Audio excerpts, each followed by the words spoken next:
예, 오늘의 증시 브리핑 시작하겠습니다. 우선 반도체 지수가 올라갔다라는 점, 이거는 증시를 올리는 요인. 반면에 FMC 회의 앞두고 있는 상태라서 방향 잡기는 어렵다. 이거는 이제 상승폭을 제한하는 요인이었죠.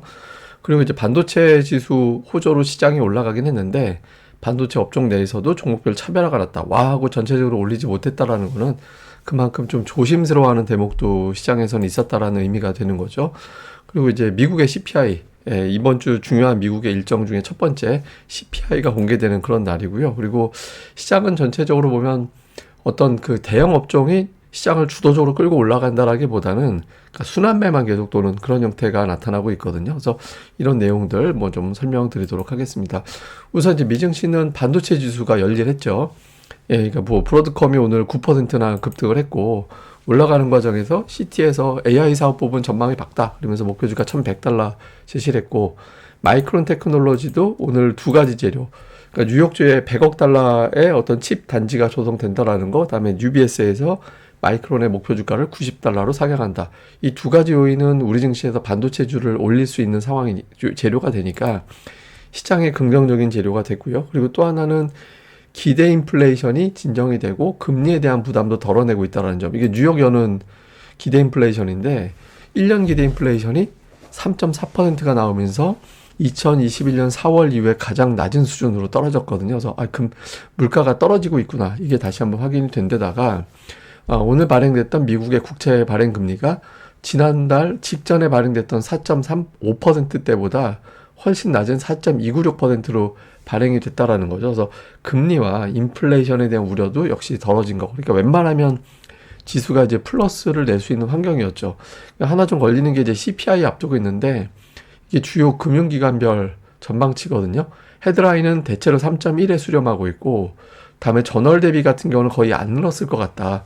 최대로 잡은 데가 0.1이니까 거의 안 늘었다라고 보는 거죠. 그다음에 근원 같은 경우는 대체로 4.0, 지난달하고 비슷할 거야.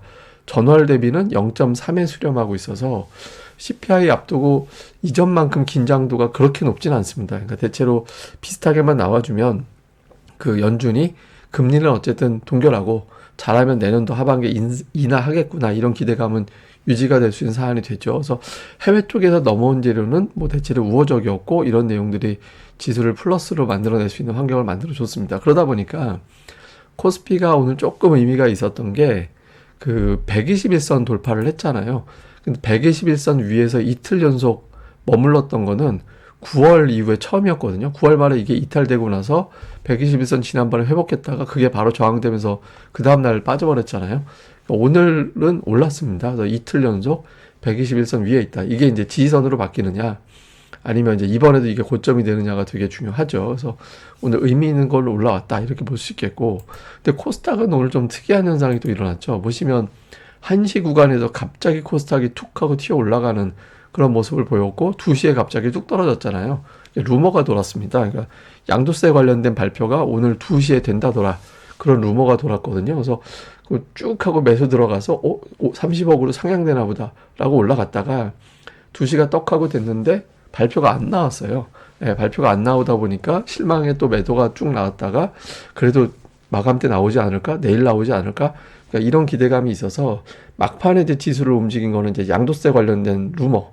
예, 근데 근데 이게 사실은 양도세하고 엮여서 매도 나오는 건 어느 정도 다 피크는 이미 지나갔고 거의 막바지 매물 정도 나왔다라고 봐야 되거든요. 그래서 이게 뭐 무산된다고 해서 엄청나게 매도가 쏟아져 나오는 건 아니고 좀 참았던 물량 일부 정도가 나오는 거고요. 지금은 사실 이번 주 넘어가면 오히려 역으로 이제 그것 때문에 수급이 빈 종목군들은 이제 매수해야 될 수 있는 시점으로 바뀌게 되기 때문에 이거는 무슨 매도를 크게 유발하는 재료라기보다는 좀 매수를 앞당기는 그런 재료가 될 수 있는 사안이거든요. 그래서 이거는 조금 이번 주에 나올까요? 양치기 같이 맨날 나타났다 근데 정작은 안 나타나고 있는 상황이라 뭐 어떻게 될지 모르겠습니다. 그 다음에 오늘 특징이 그 반도체 관련된 뉴스가 있었잖아요. 근데 종목들별로 되게 엇갈렸습니다. 예를 들어서 이제 엔비디아는 자꾸 뭔가 규제받는 느낌이 들죠. 예, 그러니까 뭐 엔비디아 CEO가 뭐 준수한다. 그리고 이제 사무부 쪽에서도 이제 제대로 하고 있는 거다. 근데 너희들이 수출을 원하는 거 알고 있어. 거기에 맞춰서 뭐 도와줄게. 뭐 이렇게 말은 합니다만은 어쨌든 뭔가 자꾸 통제되는 느낌이 있는 데다가 워낙 많이 올랐잖아요. 보시면 연초에부터 엄청나게 많이 올랐기 때문에 같은 반도체라도 이런 쪽은 못 올라가고, 반면에 이제 뭐 제주 반도체라든가 오늘 뭐 어버브 반도체라든가 뭐 이런 것들은 또 급등을 했죠. 이런 거는 상대적으로 보시면 이런 종목도 올라갈 때 못 올라갔거든요. 11월 이후에 되게 초강세 보이고 있는 거잖아요. 그래서 이게 상대적으로 안 올랐고, 이 또 많이 올라간 종목은 양도세 관련된 거하고 또 엮여 있는 종목들이다 보니까, 엮여 있을 가능성이 높은 종목들이다 보니까 시장에서는 이제 안 오른 종목군들, 업종 내에서도 좀 덜 올라 있는 종목군들, 또 시장 전체적으로 좀 소외받았던 종목군들, 이쪽에 관심을 더 많이 가져가는 것 같습니다. 근데 이번 주 조금 지나가면 수급 빈 종목들에 또 매수가 들어가는 경우도 종종 나올 수 있거든요. 그래서 좀 쉬고 있는 종목들 내에서도 또 차별적으로 움직이는 그런 경우가 나올 가능성도 있을 것 같습니다. 그다음에 주요 종목들 보면 그 셀트리온 헬스케어가 오늘도 올라갔죠. 셀트리온은 더 올라갔고, 그래서 지수 이제 코스닥 시장이 장중에 마이너스권으로 밀리기도 했었는데 어쨌든 플러스권으로 다시 회복되는데 역할을 좀 했죠. 그러니까 뒷부분에서는 에코프로비엠이 지수 올리는 역할을 했지만, 그러니까 장중에는 이제 마이너스로 쉽게 밀리지 않도록 방어해주는 역할을 셀트리온 헬스케어가 했다. 이것도 되게 많이 빠진 종목인데 최근에 올라가고 있는 거고, 그다음에 에코프로비엠이 오늘 종가가 지난번 공매도 금지, 그다음에 대규모 수주, 그것 때문에 밀렸던, 그러니까 윗꼬리 자리 말고 종가 자리로 놓고 보면은 그 종가를 돌파를 했어요.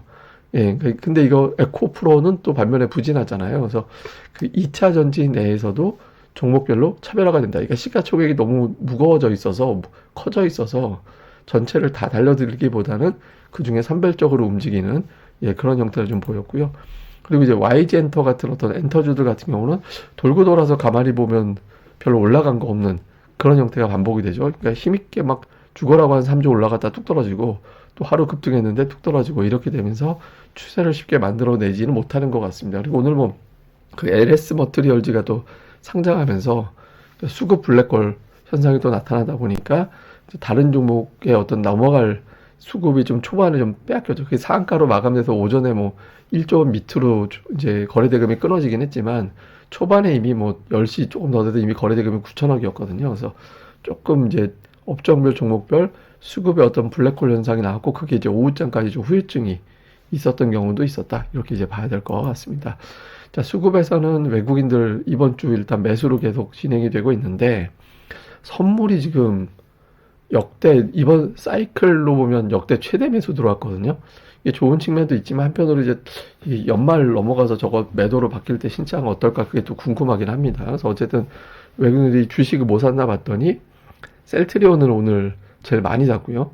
다음에 삼성전자 우선주, SK하이닉스, 삼성전자. 그러니까 셀트리온과 반도체 쪽을 좀 담고, 그 다음에는 이제 업종 내에서 좀 골라 담는, 뭐 그런 형태를 보인 게 좀 특징이었고요. 기관 같은 경우는 금융투자가 오늘 대규모 매수를 했기 때문에, 삼성전자 하이닉스가 당연히 이제 순매수 상단에 들어가 있는데, 근데 금융투자 매수에도 불구하고 SK이노베이션, LG에너지솔루션, 그러니까 이런 류의 어떤 기업들이 또 매도 쪽에 들어가 있었거든요. 그래서 조금 이제 업종 내에서 2차 전지 팔고, 반도체 사고, 자동차 사고. 그러니까 최근에 외국인들이 반도체, 자동차, 네이버, 카카오 이렇게 샀었는데, 오늘장에서는 반도체, 자동차는 샀는데 네이버와 카카오는 좀 엇갈리게 매매하는 그런 흐름을 보였습니다.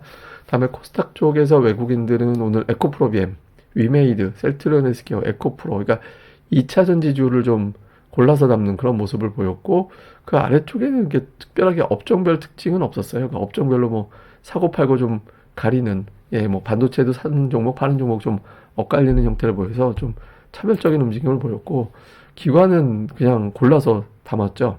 오늘 뭐 LS 머티리얼즈만 2,600억 팔아서 이것 빼면 오늘 코스닥 사실상 순매수였거든요. 근데 어쨌든 LNF 1,000번은 파는데 에코프로비엠과 에코프로는 사고, 그러니까 반도체를 좀 많이 이것저것 종목을 보면 반도체가 좀 담겨 있긴 한데, 근데 또 역시 매도 쪽에도 반도체가 들어가 있잖아요. 그래서 종목별로 좀 골라서 담는, 워낙 이제 오늘은 좀 소극적인 매매를 해서 그런 형태를 좀 보였던 것 같습니다. 근데 이게 아침에 제가 보여드렸던 차트인데, 11월 이후에 추이를 보면 게임주가 제일 강했고, LNF가 그 다음이고, 레인보우 로버가 강했고, 그러니까 게임주, 다음에 2차 전지 중에 일부, 로봇 중에 일부는 지수 대비 괜찮았어요. 근데 반면에 엔터주와 그 반도체 내에서도 그 HBM 올해 되게 많이 올랐던 종목은 상대적으로 소외받았는데 이 중에서 일부는 이제 그 저는 양도세 관련된 이슈 영향 탄 종목군들도 있다라고 보거든요. 그래서 이게 이제 이번 주 넘어가면 이 순위가 그대로 유지되기보다는 좀 여기서 좀 뒤바뀌기도 하고 새롭게 오늘 제가 이제 셀트리온은 여기다 넣지 못했습니다만 이게 5개밖에 비교 차트가 안 돼서 근데 어쨌든 이번 주 넘어가면 요 순위에 좀 변화가 생길 수도 있을 것 같아서 요 구도에 어떤 변화가 생기는지 또 업종 이것뿐만 아니라 뭐 다른 것도 포함해서 계속 변화를 좀 볼 필요는 있는 것 같습니다. 자, 시장 요약하면 앞서 말씀드린 대로 CPI 예상이 3.1, 3.0, 근원은 4.0 요 사이거든요. 그래서 이게 이제 제일 베스트한 거는 3.0 다음에 앞에 근원이 앞에 3.5이면 굉장히 좋은 거고 안 좋은 시나리오는 지난달보다 올라가 버리는 거. 예를 들어서 뭐 3.3에 4.3, 2에 막 2 이상 나와버리면 조금 부정적이 될 수 있겠죠. 요 흐름. 다음에 미국에서는 빅테크하고 S&P 500하고 따로 움직이는 형태를 보이거든요. 그러니까 7대 493이 따로 움직이는 형태를 보여요. 그러니까 오늘은 빅테크가 싹 다 빠졌거든요. 근데 지수가 올랐잖아요. 그러니까 이렇게 이제 엇갈림이 계속해서 나올 거냐. 근데 제가 계속 말씀드리는 게 빅테크가 하락하면 주식시장에는 안 좋은 신호같이 해석이 될 수도 있다. 이제 그런 것도 좀 있거든요. 그래서 이게 좀 버텨주는지.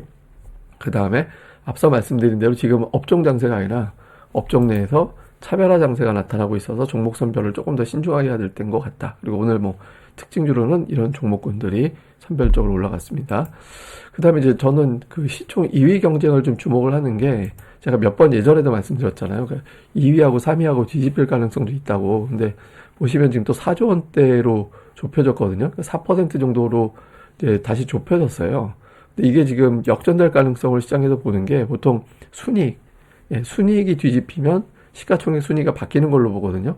근데 올해는 LG에너지 솔루션이 훨씬 더 실적이 좋기 때문에 타당한데 내년도는 2배 이상 3배 가까이로 SK하이닉스 실적을 좋게 보거든요. 그래서 근데 이게 왜 중요하냐면 여기서 LG에너지 솔루션은 완만하게 올라가고 SK하이닉스 많이 올라가서 이게 2, 3위가 이렇게 구성이 되면 내년도 실적에 대해서 투자자들이 신뢰를 하는구나. 실적 좋아진다라는 점에서 그렇게 되는 거고 만약에 그렇게 되지 않는다면 하이닉스 실적 좋다고 하더니만 이제 탈환을 못하네? 이렇게 되면 실적에 대한 신뢰가 높지 않다라고 봐야 돼서 지수 자체도 그렇게 의미 있는 고점을 넘기기 어렵다라고 봐야 되거든요. 그러니까 단지 뭐 시가총액 누가 2위가 되고 그런 차원의 문제가 아니라 실적 전망에 대한 신뢰도를 테스트하는 데이터가 될 수 있어서 이 부분도 좀 중점적으로 살펴볼 필요가 있다. 이렇게 보시면 될 것 같습니다. 예, 그럼 또 자세한 건 제가 또 다음 방송에서 설명드리겠습니다. 이 방송도 구독하기 하고 좋아요 꼭 좀 부탁을 드립니다. 감사합니다.